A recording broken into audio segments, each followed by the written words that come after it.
Hey guys, what's going on? Welcome back to the channel. Today is Thursday, April the 11th. Short 5-game schedule, and I got 2 picks for you guys today. To be honest, I was contemplating not doing a video today. I wasn't really too hot on today's action, but after digging in a little bit deeper, I came up with a couple of plays, decided to share them with you guys. So we're going to get those picks in just a moment. First, let's do a quick recap from yesterday. We went 2-1 on our plays. We dropped our player prop bet with Donovan Mitchell. We had him under the 20.5 points. I expected the Cleveland Caps to blow out the G League squad, the Memphis Grizzlies, early. And Donovan Mitchell getting limited minutes. That did not happen. Memphis was a nuisance. They held their own, stayed very close until the very end. So Donovan Mitchell had to play a lot of minutes. He ended up putting up 29 points. What can you do? We dropped that play.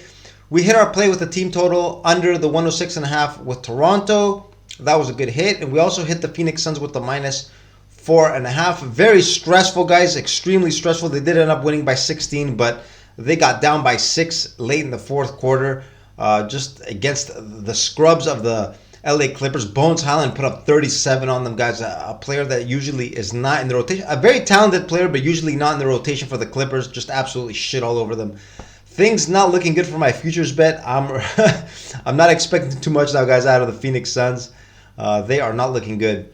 But that's a whole different story in itself. Like we said, guys, tonight I got 2 picks. Let's get into those picks and see if we can make some money on this Thursday. Let's go. All right, my first pick of the night is going to come in the game between the Bulls and the Pistons. Guys, not much analysis to go over here. What we need to do is, at this point of the season, is look at the standings and see which teams have motivation to win. In this case, theoretically, the Chicago Bulls still need a win. One more win to lock up the 9th seed, which means home court advantage in the first round of the play-in tournament against the Atlanta Hawks. But, guys, I think it's already wrapped up. There's 3 games left on the schedule for Chicago. But more importantly, guys, Atlanta has 2 games left on their schedule. 2 road games against the Minnesota Timberwolves and the Indiana Pacers. 2 very high-quality teams. Atlanta, guys, if you saw what they played like in last night's loss to the Charlotte Hornets, you can see that they're pretty much just preparing for the play-in tournament. Trae Young came back in yesterday's game. He did not even play in the fourth quarter. They rested DeJounte Murray, which means that it's pretty much over and done with. So even though Chicago, guys, still does need one more win, even if they lose tonight's game against Detroit, I don't think it'll really change anything as far as any playoff implications go.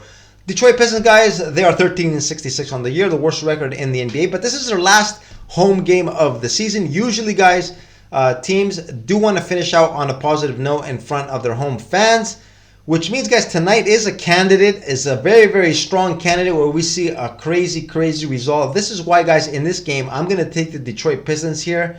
Not the +9.5, but I'm going to take them on the money line. I expect something similar, guys. Maybe there's a good chance that we see something similar like what happened yesterday in the Atlanta-Charlotte game. Chicago, like I said, guys, don't really need this win. It won't really change anything for them. So I think Detroit can come in here, sneak out a W, in the process ruin all everybody's parlays for today. I'm going to take a shot here, guys, with Detroit on the money line. Live dog. I think it's a live dog tonight, guys. I'm going to take the Pistons here to win straight up. All right, second final pick is going to come in the game between the Pelicans and the Kings. The Pelicans, 2 wins in their last 5. They have won 2 straight, though, and still holding on to the 6th spot in the West. Just a half-game lead over the Phoenix Suns. Every game important, guys, for New Orleans if they want to avoid the play-in tournament. Must-win situation every single game. Tonight, they're going to be playing once again without Brandon Ingram. Also, Larry Nance Jr. looks like he's also going to be out, says, for personal reasons. Sacramento Kings, 2 wins in their last 5. The team has been struggling, guys, downtrending, not playing well, coming off a 7-point loss to the OKC Thunder. Played great in the first half of that game, got up by 20, but completely fell apart in the second half.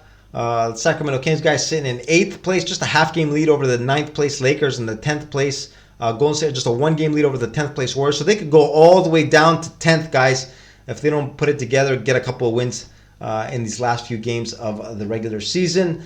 They've been struggling, guys. Kevin Huerter and, most importantly, Malik Monk has been out, guys. That's when the team just completely started falling apart. Actually, when Malik Monk got injured, I think that was pretty much lights out for Sacramento. They just don't have that extra firepower coming in off the bench. He did a lot of work for the Kings. My opinion, guys, the 6th man of the year, Malik Monk. Now, guys, they're favored by 1 in this game. To be honest, I'm going to take the Pelicans here. I think they're the superior team here. Sacramento, like I said, struggling without Malik Monk. The Pelicans have owned the Sacramento Kings this year. They're 4-0. This is going to be their 5th meeting. I'm guessing one of these games was probably for the in-season tournament because I don't think teams play against each other 5 times in a season. But New Orleans has won all 4 games against Sacramento, so the matchup is pretty favorable for them. I'm going to take the Pelicans here with the +1. Even though, guys, if they don't win, I won't be too sad since I do want Phoenix to jump up and get the 6th spot. But I am going to bet on the Pelicans tonight. I think they're the better team. I'm putting all biases aside and just going with what I see in front of me. And I think the Pelicans do have the better shot at winning tonight's game. And these are my thoughts and my 2 picks for tonight, guys. Quick recap. I'm going to be taking the Detroit Pistons on the money line. Yes, it is a bit of a lotto play, but I kind of like it, guys.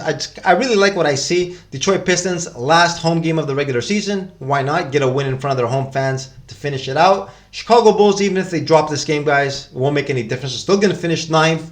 So I think it is highly possible that can happen. Small risk, big reward. I like these kinds of bets at this time of the year. That's going to be my first play of the night. Then I'm going to take the New Orleans Pelicans with the +1. Like I've said, guys, they've owned the Sacramento Kings for nothing this year. Plus, like I said, guys, without Malik Monk, I think that's a lot of people have underestimated the value of Malik Monk, what he brought to the Sacramento Kings. They just don't have that punch coming in off the bench. I think New Orleans can win this game. I'm going to take them there with my second play of the night. And with that, guys, I'm going to wrap up the video right here. Wish you all good luck on your plays, and I'll see you again in tomorrow's video. Have a good one. Later.